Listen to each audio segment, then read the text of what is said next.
Isso lembrava ao cavaleiro que ele estava triste também. Na verdade, uma das razões por que passara a deixar a armadura no corpo o tempo todo era que ele abafava o som da voz triste de Juliet. Tudo o que tinha a fazer era abaixar a viseira e com isso conseguia fazê-la se calar. Juliet devia se sentir muito solitária falando com um homem vestido de aço. Tão sozinha quanto ele se sentiu sentado naquela sala, e que parecia um túmulo. Sua dor e sua solidão emergiam. Logo, sentiu também a dor e a solidão de Juliet, anos a fio. Ele a forçara a viver em um castelo de silêncio. Começou a chorar. O cavaleiro chorou durante tanto tempo que as lágrimas transbordaram os orifícios de sua viseira e encharcaram o tapete onde se sentara. As lágrimas fluíram até a lareira e a extinguiram o fogo. De fato, a sala inteira estava começando a inundar, e naquele momento, se uma outra porta não tivesse surgido na parede, o cavaleiro poderia ter se afogado. Embora estivesse exausto por causa do dilúvio, ele forçou o caminho até a porta, abriu-a, entrou em uma sala que não era muito maior do que o estábulo onde uma vez abrigara seu cavalo. Por que será que essas salas vão se tornando cada vez menores? Ele se perguntou em voz alta, e uma voz respondeu: porque você está se fechando o cerco sobre si mesmo. Assustado, o cavaleiro olhou à sua volta. Ele estava sozinho. Ou pelo menos pensava que estava. Que tinha falado? Quem tinha falado? Você falou, disse a voz, respondendo ao seu pensamento. A voz parecia vir de dentro dele. Seria possível? Sim, é possível, respondeu a voz. Sou o seu verdadeiro. Sou o seu eu verdadeiro. Mas eu sou o meu eu verdadeiro, protestou o cavaleiro. Olhe para si mesmo, disse a voz com uma ponta de desgosto. Sentado aí meio morto de fome, envolto nessa sucata, com uma viseira enferrujada e ostentando uma barba ensopada. Se você é o seu eu verdadeiro, ambos estamos encrencados. Agora preste atenção, disse o cavaleiro. Vivi todos esses anos sem ouvir uma única palavra sua. Agora que ouço, a primeira coisa que diz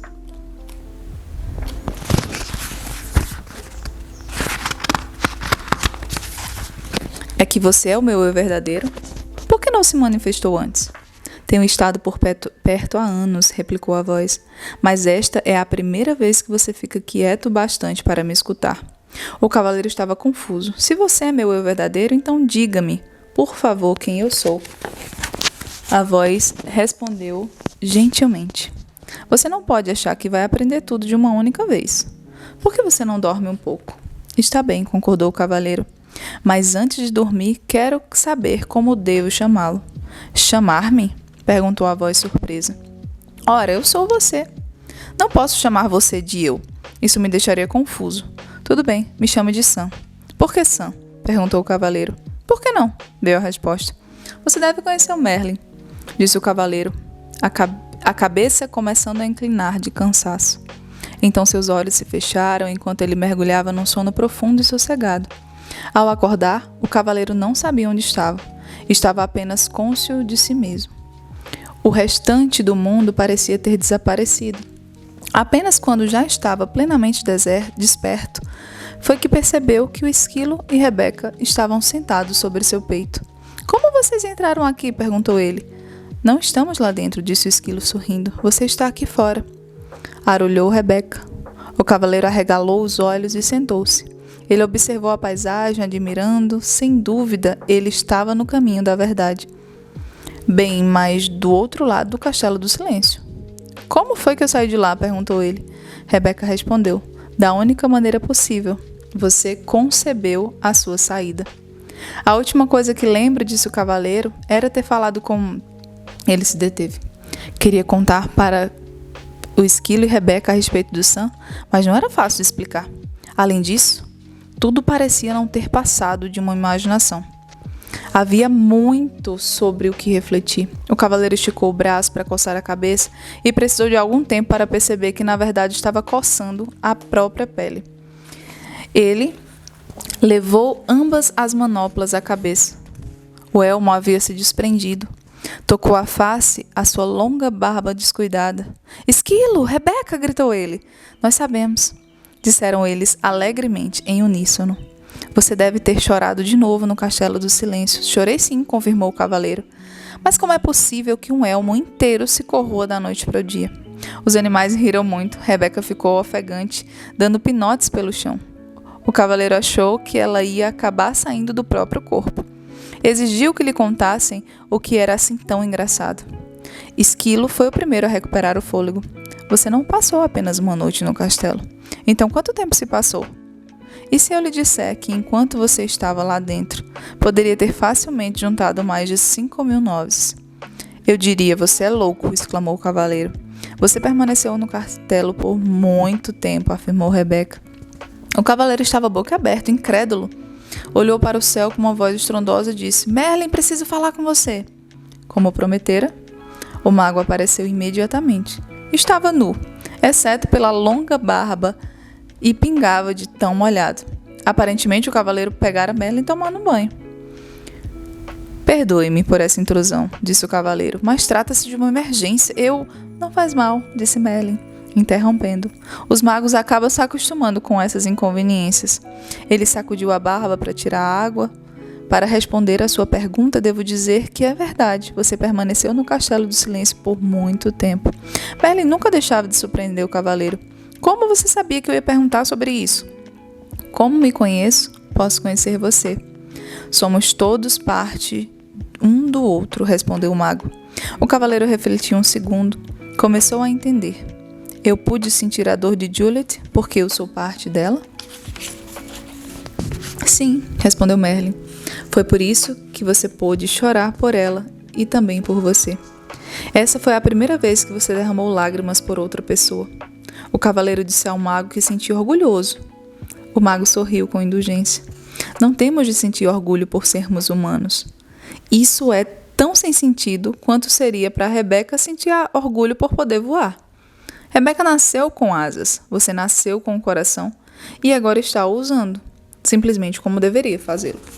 Você sabe como fazer para colocar um sujeito para baixo, Merlin, disse o cavaleiro. Não quis ser duro com você. Você está indo muito bem. Caso contrário, nunca teria encontrado Sam. O cavaleiro sentiu-se aliviado. Então eu realmente o ouvi? Não foi apenas fruto da minha imaginação? Merlin achou graça. Não, Sam é real. Na verdade, um eu mais verdadeiro do que aquele que você tem chamado de eu durante tantos esses anos. Você não está ficando maluco, apenas está começando a escutar seu verdadeiro eu. Foi por isso que o tempo passou tão rápido sem que você percebesse. Não compreendo, disse o cavaleiro. Você compreenderá, depois que passar pelo castelo do conhecimento. Então, antes que o cavaleiro pudesse fazer mais perguntas, Merlin desapareceu.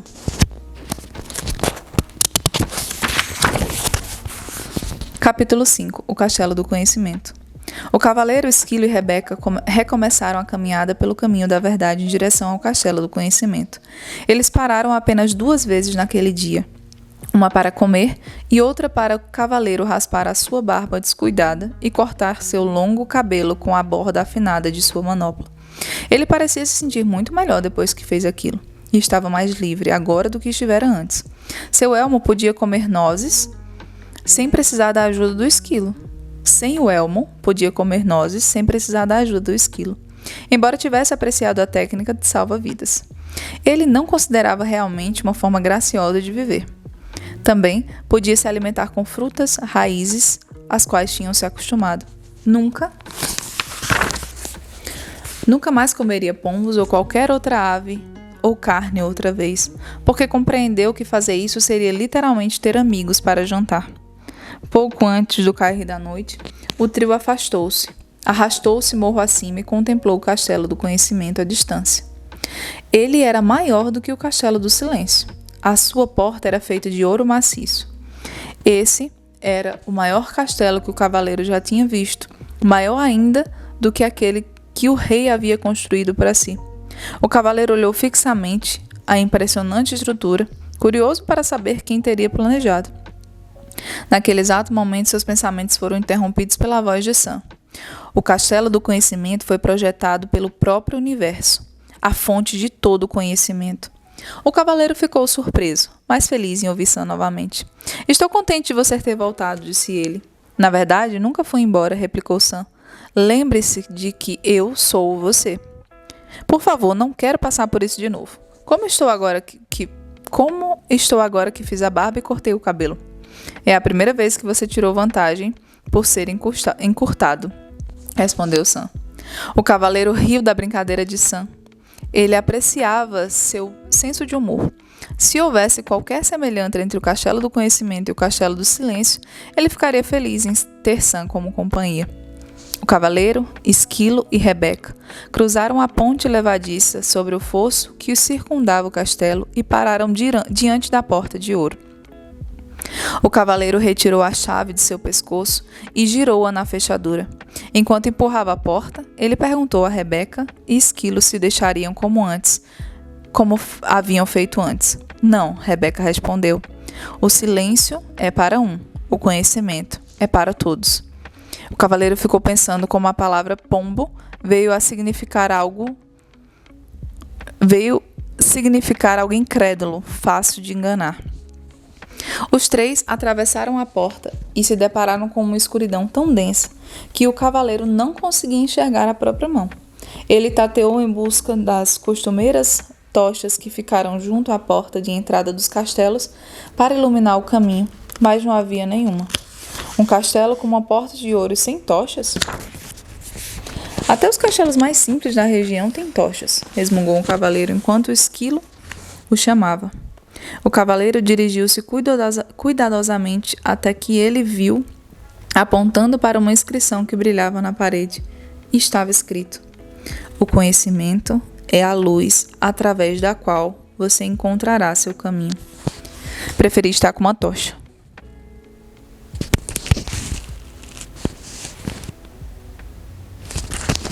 Preferi estar com uma tocha, pensou o cavaleiro. Mas seja quem for que administra esse castelo, sem dúvidas encontrou um meio engenhoso de diminuir o consumo de luz. Sam falou sem rodeios. Isso significa que o quanto antes mais você sabe, mais luminoso ficará aqui dentro. Sam, apostei em você. Sam, apostarei que você está certo, exclamou o cavaleiro. E um vislumbre de luz tremeluziu na sala. Nesse momento, Esquilo chamou novamente o cavaleiro. Ele havia encontrado uma outra inscrição que brilhava entalhada na parede. Será que você não confundiu necessidade com amor? Ainda perturbado, o cavaleiro resmungou. Suponho que tenho de descobrir a resposta antes de conseguir alguma luminosidade a mais. Você está pegando rápido, replicou Sam. O cavaleiro resfolegou. Não tenho tempo para brincar de perguntas e respostas. Quero encontrar rápido meu caminho por esse castelo para poder chegar ao topo da montanha. Talvez o que você tenha que aprender aqui é que você tem todo o tempo do mundo, sugeriu Rebeca. O cavaleiro não estava com humor receptivo nem disposto a ouvir filosofia da pomba. Por um momento, considerou mergulhar na escuridão do castelo e andar a esmo. A escuridão, no entanto, era totalmente impeditiva, e sem a sua espada, ele tinha medo. Parecia-lhe que a única escolha que tinha para descobrir qual o significado da inscrição era ficar ali. Suspirou e sentou-se diante dela. Leu-a novamente. Será que você não confundiu necessidade com amor? O cavaleiro sabia que amava Juliet e Christopher. Embora tivesse que admitir que antes de Juliet começar a ficar debaixo de tonéis de vinho para esvaziar o seu conteúdo deles boca abaixo, ele a amava mais. Sam disse: sim, você amava Juliet e Christopher, mas não necessitava deles também? Penso que sim, concordou o cavaleiro. Ele necessitava de toda a beleza que Juliet acrescentara. Página 78. A sua vida. Com seu juízo aguçado e sua adorável poesia. Ele também necessitava de tudo de bom que ela fazia, como convidar frequentemente os amigos para virem à casa deles e, sobretudo, lhe darem uma força, depois que ele ficou preso na armadura. Recordou os tempos em que as atividades de cavaleiro estavam em baixa e eles não tinham recursos para comprar roupas novas e contratar serviçais. Juliet fazia belas vestimentas para a família e cozinhava pratos deliciosos para o cavaleiro e seus amigos. O cavaleiro lembrou que Juliet também mantinha um castelo muito limpo e que lhe dera vários castelos para manter limpos. Muitas vezes tinha de se mudar para o mais barato, quando ele voltara falido para casa, após uma cruzada.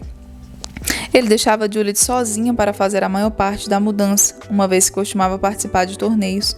Lembrou-se de como ela parecia exausta, enquanto movia seus pertences de um castelo para o outro, e como ela ficava triste quando a armadura se interpunha entre eles.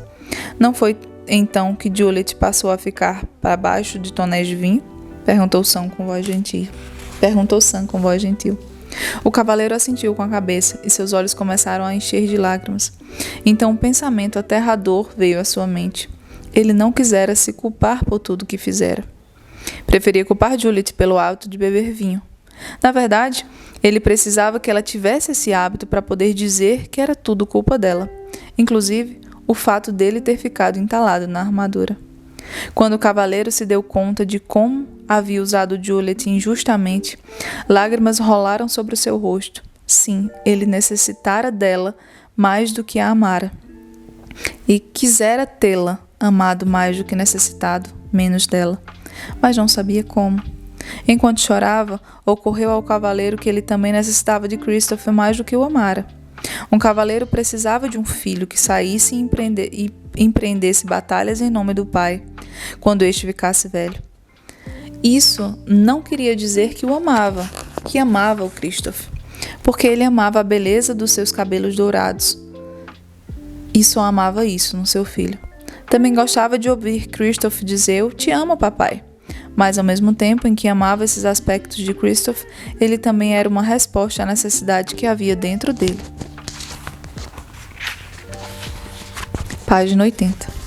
Envolto em um clarão ofuscante, um pensamento surgiu na mente do cavaleiro. Ele necessitara do amor de Juliet e de Christopher, porque não se amava.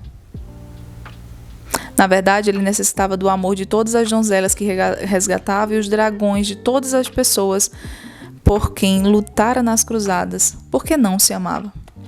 O pranto do cavaleiro se intensificou quando ele compreendeu que, se não se amava, não poderia realmente amar os outros. A necessidade que tinha era um obstáculo ao amor. Quando admitiu isso, onde antes havia escuridão, um brilho se fez. Em torno do cavaleiro havia uma linda luz clara. Então, uma terna mão tocou o seu ombro. Olhando para cima, por entre as lágrimas, viu Merlin lhe sorrindo. "Você descobriu uma grande chave da verdade", explicou o mago ao cavaleiro. "É somente quando nos amamos que podemos amar os outros." "E como eu começo a me amar?", perguntou o cavaleiro. "Você já começou, pelo simples fato de saber o que sabe." "Sei que sou um tolo", soluçou o cavaleiro. "Não. Você sabe a verdade. A verdade é amor." Isso confortou o cavaleiro.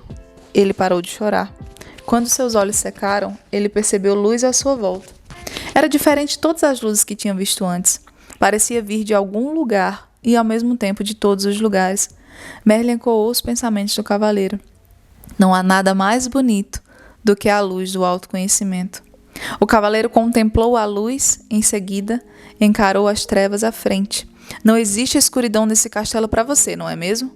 "Não", respondeu Merlin, "não mais." Encorajado, o cavaleiro se levantou, pronto para seguir em frente. Agradeceu a Merlin por aparecer, mesmo sem ter sido chamado. "Tudo bem", disse o mago. "Às vezes a gente não sabe quando é hora de pedir ajuda." E dizendo isso, desapareceu. Quando o cavaleiro recomeçou a andar, Rebeca surgiu na escuridão voando à sua frente. "Uau!", disse ela toda empolgada. "Tenho algo para lhe mostrar que você nem imagina." O cavaleiro nunca tinha visto Rebeca tão animada. Normalmente, ela era bastante comedida, mas agora subia e descia voando no ombro dele, mal conseguindo se conter, enquanto guiava todos até um grande espelho.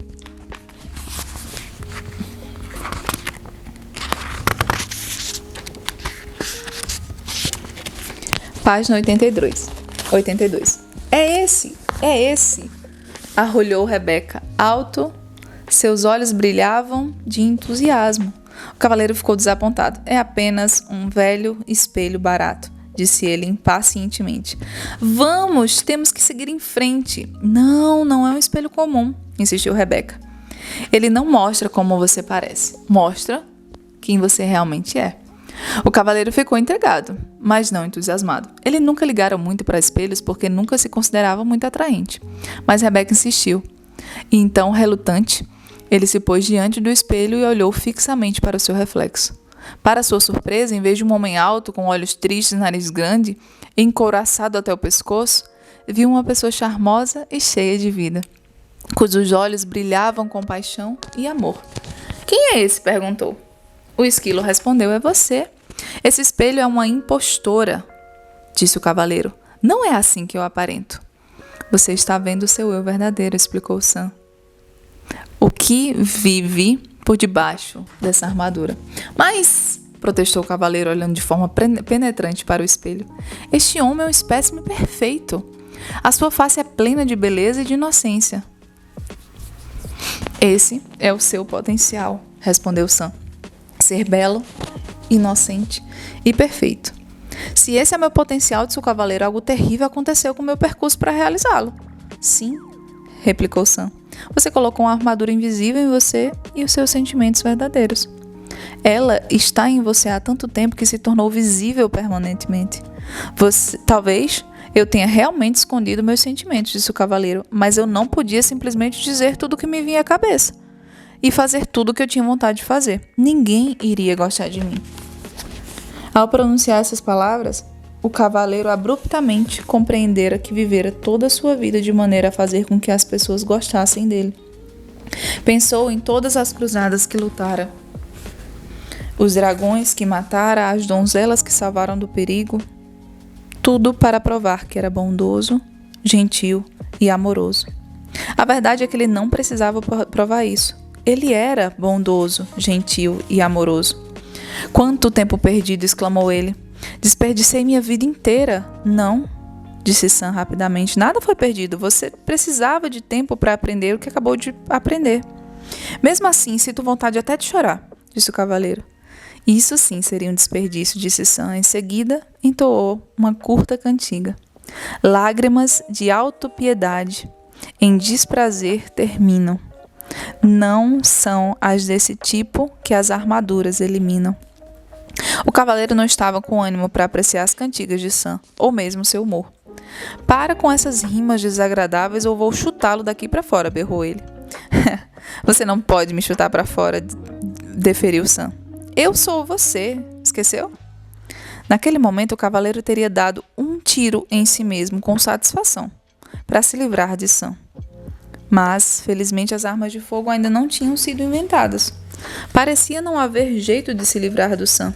O cavaleiro olhou para o espelho mais uma vez. Bondade, amor, compaixão, inteligência, altruísmo retribuíram ao olhar.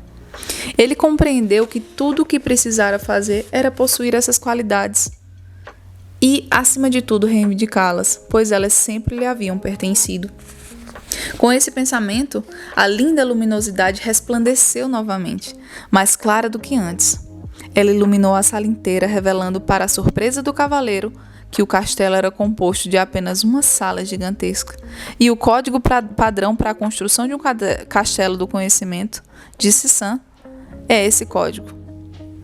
O verdadeiro conhecimento não é dividido em compartimentos, mas todo ele emana de uma verdade. O cavaleiro concordou, balançando a cabeça, e justo quando estava pronto para partir, Esquilo chegou correndo. Este castelo possui um pátio, que tem uma grande macieira bem no meio. Leve-me até ela, pediu o cavaleiro avidamente, já que estava começando a sentir muita fome. O cavaleiro e Rebeca seguiram o esquilo até o pátio.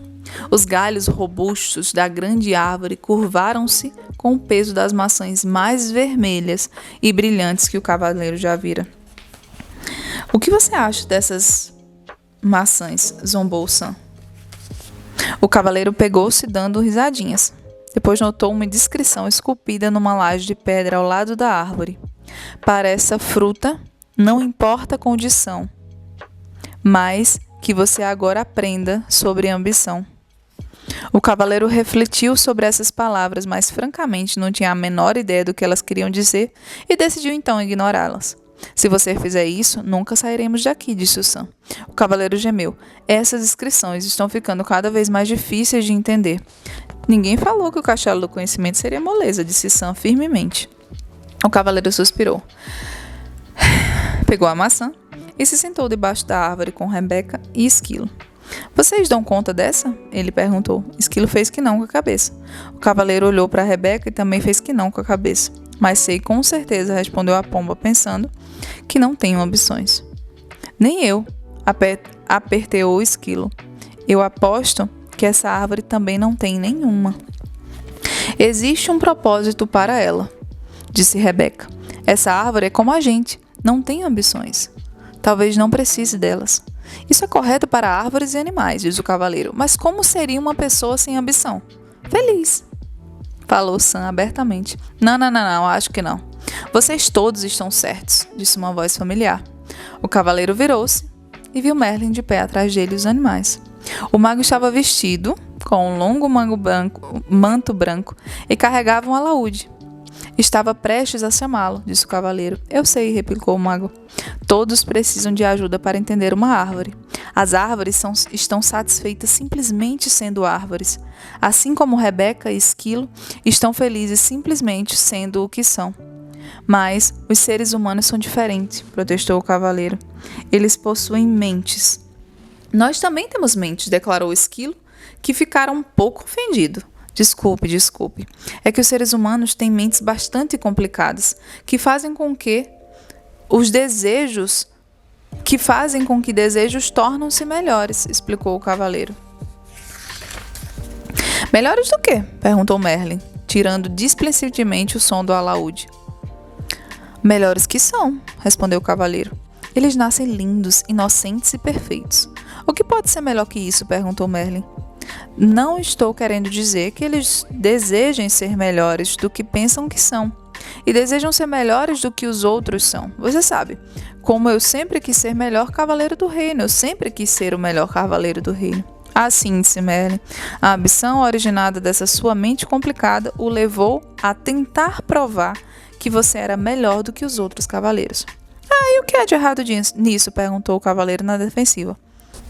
Como você poderia ser melhor do que os outros cavaleiros quando todos eles nasceram lindos, inocentes e perfeitos como você? Estava feliz tentando, replicou o cavaleiro. Estava mesmo?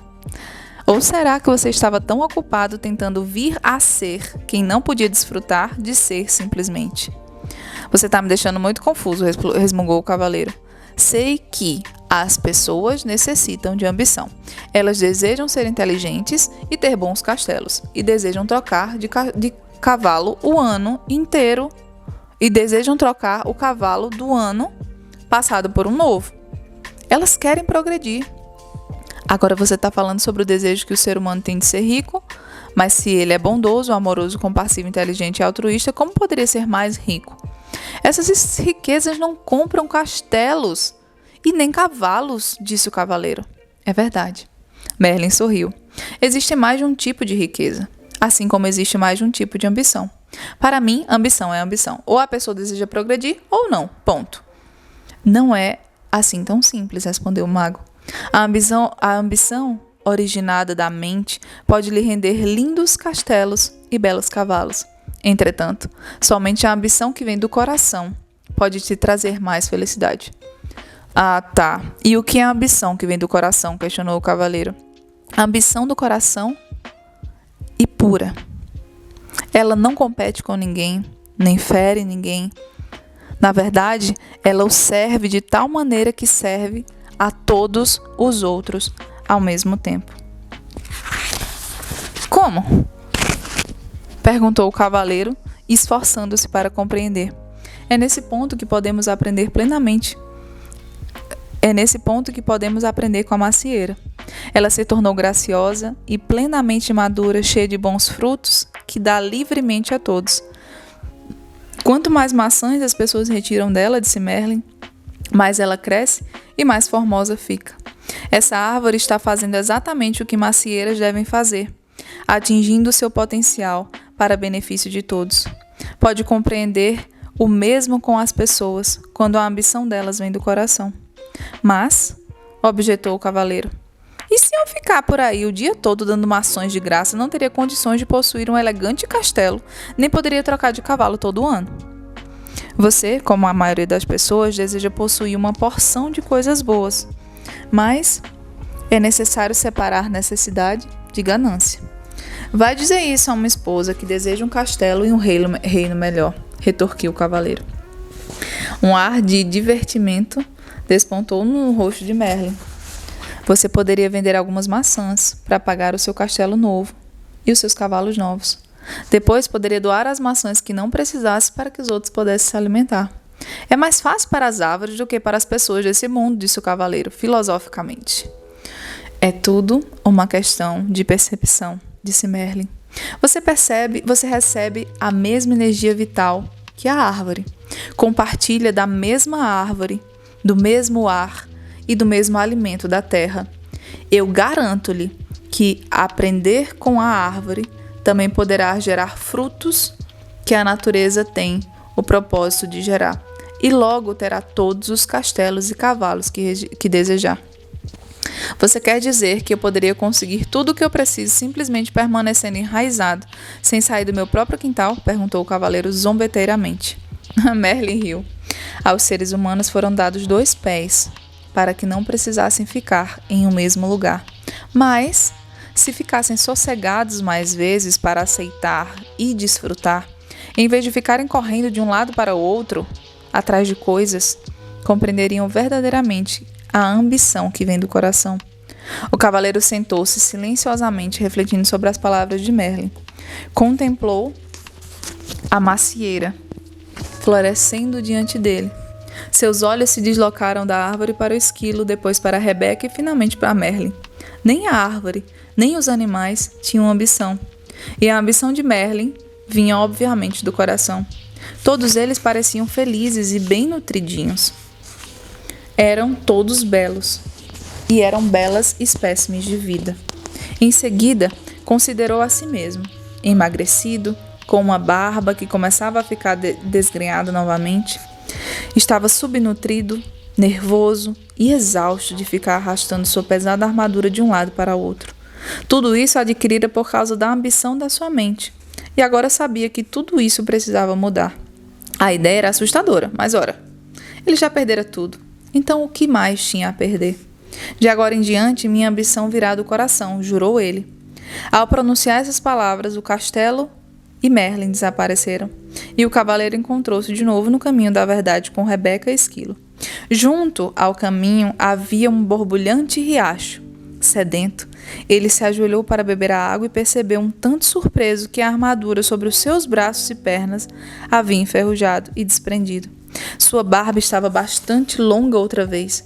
Evidentemente, o castelo do conhecimento, como no castelo do silêncio, pregou peças no tempo. O cavaleiro ponderou sobre esse fenômeno um tanto curioso e logo compreendeu que Merlin estava certo. Ele chegou à conclusão de que o tempo realmente passa rápido quando se está em contato consigo mesmo. Relembrou quantas vezes o tempo se arrastara indefinidamente quando tinha dependido dos outros para preenchê-lo. Tendo se livrado de toda a armadura, exceto do peitoral, o cavaleiro sentiu-se leve e jovem como há muitos anos não sentia. Ele também descobriu que estava gostando de si, como há muito tempo não gostava. Com os passos firmes como os de um jovem, partiu em direção ao castelo da vontade e da ousadia, com Rebeca voando acima dele e o esquilo contornando seus calcanhares. Página 93. A gente vai agora para o capítulo 6, e se você está gostando desse vídeo, não esquece de curtir, porque me ajuda muito. E aqui no canal, eu sempre vou trazer boas obras de autoconhecimento, melhoria pessoal, rotina, para que você tenha um senso crítico sobre você mesmo, sobre o mundo à sua volta, e para que você consiga pensar melhor, ser um ser humano melhor, mais ético e cheio de virtudes e valores realmente humanos. A gente fala muito aqui sobre a inteligência artificial, sobre as novas tecnologias, mas de fato aquilo que nos torna humanos está se esvaindo. Então eu trago para você uma cultura de consciência, para que você eleve a sua consciência, para que você eleve enquanto ser humano. Se você está gostando desse conteúdo, Curte e se inscreve no canal que me ajuda muito. E compartilha com alguém também que precisa de uma rotina de leitura. Eu te espero no próximo vídeo pra gente continuar o capítulo 6.